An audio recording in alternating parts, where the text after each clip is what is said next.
At dinner, my son-in-law leaned back in his chair, holding his wine glass like a trophy. So, he said loudly, so everyone at the table could hear. How does it feel to be a loser? The table went quiet. My daughter froze mid-bite. My wife looked down at her plate. And I simply smiled. I didn't argue. I didn't get angry. I didn't raise my voice. I just asked one question. Do you really want an honest answer? He laughed. Of course, enlighten us. You see, this wasn't the first time he'd insulted me. My name is Daniel, I'm 58 years old, and I used to own a small construction business. For 25 years I worked with my hands, built houses, fixed roofs, paid my taxes, raised my daughter with every penny I earned. But 3 years ago I lost everything. A bad investment. A dishonest partner. A lawsuit I couldn't afford. Within months my company collapsed. My savings vanished. And I was forced to sell my house. That's when my daughter Emma asked me to move in with her and her husband Victor. Victor was successful. Luxury car, designer suits, big corporate job. And from the first day I arrived, he treated me like a burden. He called me old man. He joked about my clothes.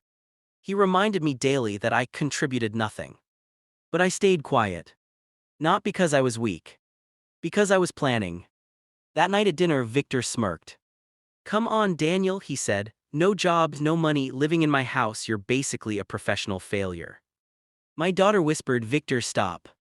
But he waved her off. I slowly placed my fork down and looked him straight in the eyes. You want to know how it feels, I said calmly. He nodded, still smiling.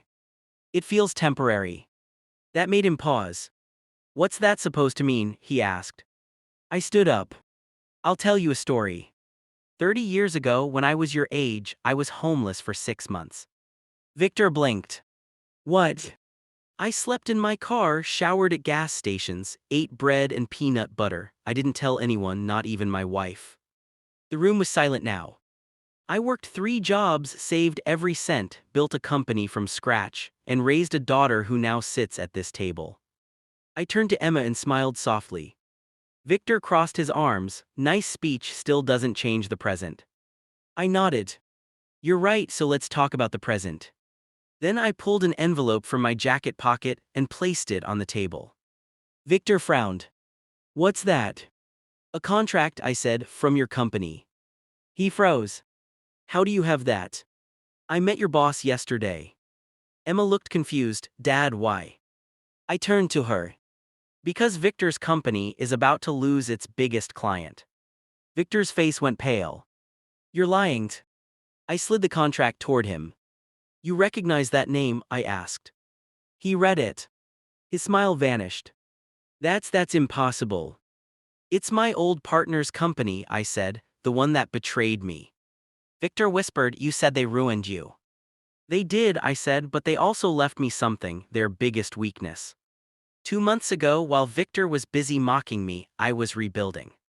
Quietly, I reconnected with old contacts. Old clients. Old friends who remembered my work ethic. And one of them was Victor's biggest client. They were tired of overpaying for poor service. They needed someone they could trust. Someone experienced.